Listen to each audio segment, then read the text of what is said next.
Break के बाद एक और अहम खबर भोपाल से, जहां निगम प्रशासन ने सिंधिया के पोस्टर हटा दिए हैं। बीजेपी ने दरअसल ये पोस्टर लगाए थे सिंधिया के स्वागत में। तमाम पोस्टर लगाए गए थे भोपाल शहर में बीजेपी ऑफिस के पास लगे पोस्टर भी हटा दिए गए हैं। नगर निगम ने सारे पोस्टर हटा दिए हैं। ये इस वक्त की बड़ी खबर है, इस पूरे सियासी संग्राम से जुड़ी हुई। दरअसल आज ही ज्योतिरादित्य सिंधिया भोपाल पहुंचने वाले हैं। एयरपोर्ट से लेकर बीजेपी दफ्तर तक वो एक बड़ी रैली करने वाले हैं। और उससे पहले बीजेपी ने कई जगह पर, कई चौक चौराहों पर बड़े बड़े पोस्टर होर्डिंग्स लगाए थे ज्योतिरादित्य सिंधिया के स्वागत में, लेकिन निगम ने इन सभी पोस्टरों को उतारा है। इन पोस्टरों को हटाया जा रहा है। ये तस्वीरें देख रहे हैं आप, निगम लगातार कार्रवाई करते हुए इन पोस्टरों को हटा रहा है। और इस वक्त की एक और बड़ी खबर, एमपी में अब कालिक की राजनीति। जी हां, भोपाल में सिंधिया के पोस्टर पर कालिक पोती गई है। अज्ञात लोगों ने पोस्टर भी फाड़ दिए हैं। पॉलिटेक्निक चौराहे पर सिंधिया के पोस्टर लगाए गए थे, उनके स्वागत में पोस्टर लगाए गए थे। और ज्योतिरादित्य सिंधिया आज भोपाल भी आ रहे हैं, लेकिन उससे पहले ही कालिक वाली सियासत शुरू हो गई है। उनके पोस्टर पर किसी ने न केवल कालिक पोती है, बल्कि उनके पोस्टर भी फाड़े गए हैं। और ये दरअसल पॉलिटेक्निक चौराहे की तस्वीर बताई जा रही है, जहां पर ज्योतिरादित्य सिंधिया के स्वागत में पोस्टर लगाया था बीजेपी ने।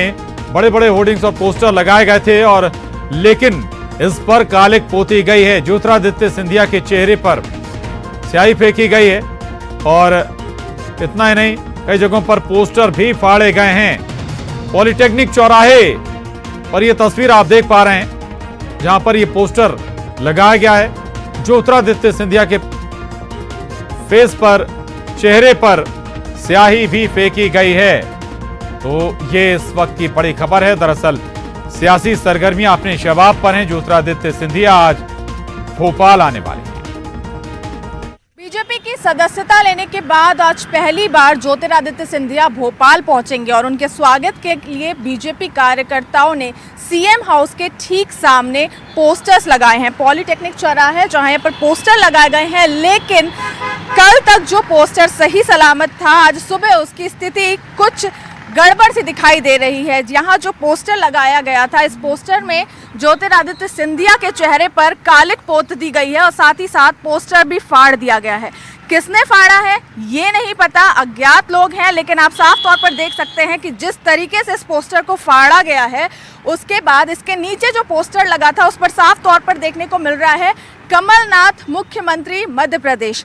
कहीं ना कहीं इस पोस्टर्स को लगने पर यह बात उठी थी कि बीजेपी शायद सरकार को कुछ सांकेतिक तौर पर बताना चाहती है। संख्या बल को लेकर के विधायकों में जिस तरह से सियासी उठापटक देखने को मिल रहा है, उस चीज़ को लेकर के सांकेतिक तौर पर इस पोस्टर को लगाया गया था। और ये बात कही जा रही थी कि बीजेपी शायद सरकार को कुछ बताना चाहती है, लेकिन आज उसका जवाब कहीं ना कहीं ये देखने को मिल रहा है। फिलहाल किसने फाड़ा है, किसने ये काम किया है ये नहीं पता, लेकिन जिस तरीके से फाड़ा गया है ये कहीं ना कहीं पता चल रहा है कि ये बीजेपी की पूरी जिस तरह से जो सांकेतिक चीज़ें बताई जा रही थी उसी का जवाब है। और जिस तरीके से ज्योतिरादित्य सिंधिया के चेहरे पर कालिक पोती गई है, उस पोस्टर्स को फाड़ा गया है, कहीं ना कहीं सरकार की तरफ से भी ये बीजेपी वालों को जवाब देने की कोशिश की गई है।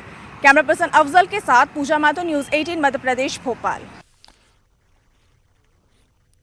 और पूजा को आप सुन रहे थे। और अनुराग का रुख कर रहे हैं। अनुराग इस वक्त भोपाल में है और अनुराग के साथ पूर्व गृह मंत्री भूपेंद्र सिंह जी भी हैं। और अनुराग, क्या कहते हैं भूपेंद्र सिंह इस पूरे मसले पर? अब प्रदेश में चल रही सियासी उठापटक के बीच में पूर्व मंत्री और बीजेपी के नेता भूपेंद्र सिंह विधानसभा पहुंचे। विधानसभा स्पीकर से उनकी मुलाकात हुई है। सर, आप अभी मुलाकात हुई आपकी, चूंकि आप ही कांग्रेस विधायकों के इस्तीफे लेकर आए थे, आपने हार्ड कॉपी भी सौंपी थी, अभी क्या स्थिति? मैं अध्यक्ष जी से आग्रह किया है कि इस पर जल्दी निर्णय करें और इस्तीफे स्वीकार करें। सर, नियम प्रक्रिया क्या कहती है? क्या वाकई में हार्ड कॉपी के जरिए इस्तीफे मंजूर हो सकते हैं? अध्यक्ष जी को ये अधिकार है, वो अगर संतुष्ट होते हैं कि इस्तीफा सही है, सदस्य से बातचीत हो सकती है, वीडियो कॉल के माध्यम से बातचीत हो सकती है, फ़ोन के माध्यम से, और प्रक्रिया जो है वो लिखित में इस्तीफा देने की प्रक्रिया है वो हुई है। सर 2 दिन हो गए हैं, लेकिन हार्ड कॉपी सौंपे हुए अभी तक उस पर कोई कार्रवाई नहीं हो पाई है। अध्यक्ष जी को ये अधिकार है, वो अगर संतुष्ट होते हैं कि इस्तीफा सही है, सदस्य से बातचीत हो सकती है, वीडियो कॉल के माध्यम से बातचीत हो सकती है, फ़ोन के माध्यम से, और प्रक्रिया जो है वो लिखित में इस्तीफा देने की प्रक्रिया है वो हुई है। सर 2 दिन हो गए हैं, लेकिन हार्ड कॉपी सौंपे हुए अभी तक उस पर कोई कार्रवाई नहीं हो पाई है। क्या लगता है? ना वो आग्रह किया है अध्यक्ष जी से, उन्होंने आश्वस्त किया है कि वो जल्दी करेंगे। सर, खबर इस बात को भी लेकर है कि उन सभी 19 विधायकों को विधानसभा सचिवालय ने नोटिस जारी किए कि आप अपना पक्ष व्यक्तिगत तौर पर उपस्थित होकर दें। नहीं, अभी इसकी मुझे जानकारी नहीं है, पर मैं तो आग्रह किया है अध्यक्ष। सर, लेकिन यदि ये स्वीकार नहीं होते हैं तो क्या सभी विधायक विधानसभा पहुंचकर अपना इस्तीफा देंगे? पार्टी सब चीज़ें तय करेगी। सर, लेकिन अभी जिस तरीके का सियासी माहौल चल रहा है, क्योंकि राज्यसभा के प्रत्याशी के तौर में सिंधिया जी और दिग्विजय सिंह का नाम अनाउंस हो गया, तीसरी सीट के लिए भी बीजेपी ने कर दिया, तो अब तीसरी सीट के लिए चुनाव होगा, ये तय हो गया? देखिए आगे अब वो कांग्रेस क्या निर्णय करती है ये नहीं कह सकते, पर हमारी तरफ से तो दोनों उम्मीदवार घोषित हुए। सर, दिग्विजय सिंह ने कहा है कि फ्लोर टेस्ट के लिए हम तैयार हैं, विधानसभा में पता चलेगा कि किसके पास कितने विधायक हैं, और उन्होंने इस बात का भी आरोप लगाया है कि विधायक दे रहे हैं, कांग्रेस के विधायक इस्तीफा दे रहे हैं और लेकर पूर्व मंत्री भी आ रहे हैं बीजेपी के, और वो कह रहे हैं कि हमारा इससे कुछ लेना देना नहीं है, ये तो कांग्रेस पार्टी का अंदरूनी मामला है। सवाल, अगर कोई इस्तीफा देता है और कोई इस्तीफा वो अपना ईमेल से पहले भेज देते हैं और वो कोई कारण से नहीं पहुंच सकते हैं, और वो अगर मैं विधायक के नाते उन्होंने कहा कि आप वहां जमा कर दो सचिवालय में, तो इसमें क्या आपत्तिजनक है। और अब तो सिंधिया जी भी भारतीय जनता पार्टी में है और उनके जो साथ में विधायक हैं वो सब भी भारतीय जनता पार्टी में। सर, राज्यपाल से भी कुछ मिलने का समय या कुछ मांग हम रख सकते हैं क्या, बीजेपी की तरफ से हो सकती है क्या? कि बीजेपी सभी जो कानूनी पहलू हैं उन पर विचार कर रही है, जो प्रक्रिया है उस पर विचार कर रही है, उसके आधार पर हम लोग आगे बढ़ रहे हैं। तो भूपेंद्र सिंह है, उनका कहना है कि तमाम कानूनी विचारों पर पार्टी विचार सियासत में चल रहा है, उसके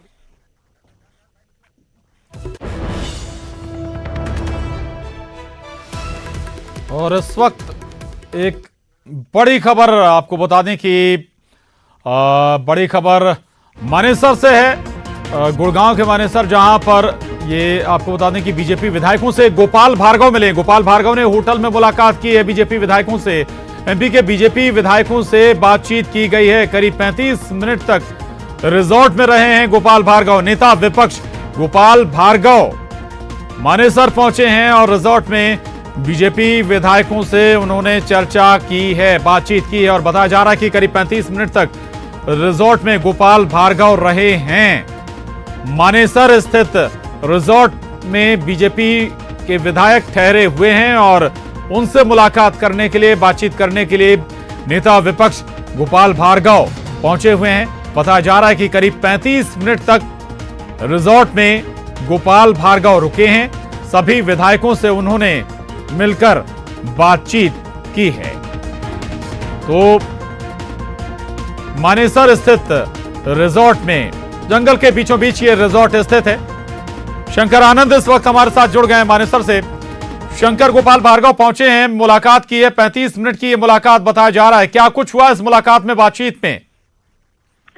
देखिए, मध्य प्रदेश के जो जितने भी विधायक को यहाँ पर रखा गया है, तो ये केंद्रीय मंत्रिमंडल के द्वारा एक बहुत ही ठोस नीति बनाई गई है, और ये नीति इसी आधार पे काम कर रही है कि यहाँ पर जितने भी विधायक रुके हुए हैं उनसे मिलने मिलाने, उनको उनके अंदर में विश्वास जताने के लिए एक केंद्रीय मंत्रिमंडल का एक टीम बनाया गया है। और इसी के तहत आज जो है गोपाल भार्गव यहाँ पे पहुंचे थे। नेता प्रतिपक्ष वो आए यहाँ पर और आकर यहाँ पर तमाम विधायकों से मिले और उनके अंदर में एक विश्वास जगाने की कोशिश की गई। जिस तरह से मध्य प्रदेश में राजनीति वहाँ की बदल रही है, जिस तरह से वहाँ के हालात बदल रहे हैं, सिचुएशन बदल रहे हैं, तो उसके मद्देनजर यहाँ पर कोशिश की जा रही है कि तमाम जो मुद्दों को नेताओं को समझाया जाए, इन विधायकों को बताया जाए। तो इसके लिए लगातार ऐसे नेता आ रहे हैं। और हालांकि कल भी देखा गया था कि मध्य प्रदेश से वास्ता रखने वाले, वहां से जुड़े हुए कई नेता जो कल जैसे पहुंचे थे यहाँ पर, नरेंद्र सिंह तोमर पहुंचे थे, अनिल जैन पहुंचे थे और राकेश सिंह पहुंचे थे जो सांसद हैं। तो इन तमाम नेताओं का जो पहुंचने का मकसद यही है कि जो मध्य प्रदेश से वास्ता रखते हो, अगर वो आकर इन विधायकों से मिले, इनको समझाए दे कि मध्य प्रदेश में जिस तरह से राजनीति में वहां पर बदलाव आ रहा है, तो आने वाले दिनों में किस तरह से सरकार बनाने को लेकर वहां पर जो तैयारियां चल रही हैं, तो किस तरह से की जा सकती है, किस तरह से बाकायदा वहां पर बहुमत में आ सकते हैं, किस तरह से वहां पर कांग्रेस की जो रणनीति है उससे किस तरह से दूर रहा जाए। तो इन तमाम मसलों को लेकर यहाँ पर नेताओं से मिलने के लिए, विधायकों से मिलने के लिए गोपाल भार्गव आए थे। तकरीबन 35 मिनट यहाँ रहे और उसके बाद यहाँ से निकले हैं। तो अब देखना लाजमी होगा कि और कौन कौन से नेता ठीक। आते हैं और किस तरह से बाकायदा इन विधायकों से मिल करके बिल्कुल बिल्कुल, यानी कि शंकर एक भरोसा विश्वास अब जताते हैं। कहीं टूटे ना डिगे ना, ये बहुत महत्वपूर्ण कोशिश बीजेपी की तरफ से की जा रही है। खुद गोपाल भार्गव भी पहुंचे थे, 35 मिनट तक रिजॉर्ट में रहे। बहुत धन्यवाद आपका शंकर इस पूरी जानकारी के लिए। और यहां वक्त एक छोटे से ब्रेक का है। ब्रेक के बाद भी न्यूज़ 18 पर खबरों का सिलसिला लगातार जारी है।